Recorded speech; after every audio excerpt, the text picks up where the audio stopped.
今天我们来到美丽的大学城中心湖湖畔，为大家介绍一款天妇罗模型出品的新的产品。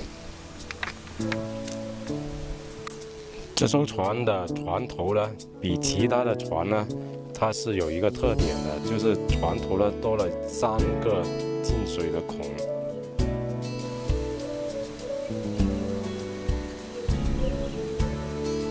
船的后部呢，也增加了一个进水的口，这个口呢可以排水，也可以进水。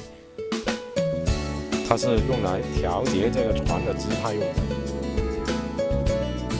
使用了我们天妇罗出品的最新的一款一体动力输出轴舵，是用了一个130的吸水舵，还有2页的铜桨。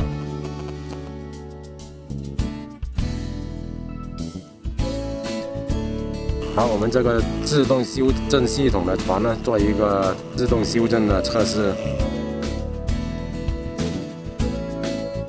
把这个船放到湖里，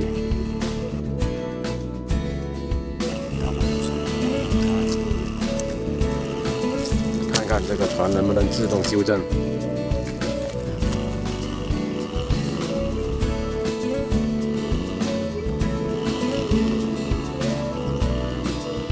好，非常的成功，这船又可以跑了。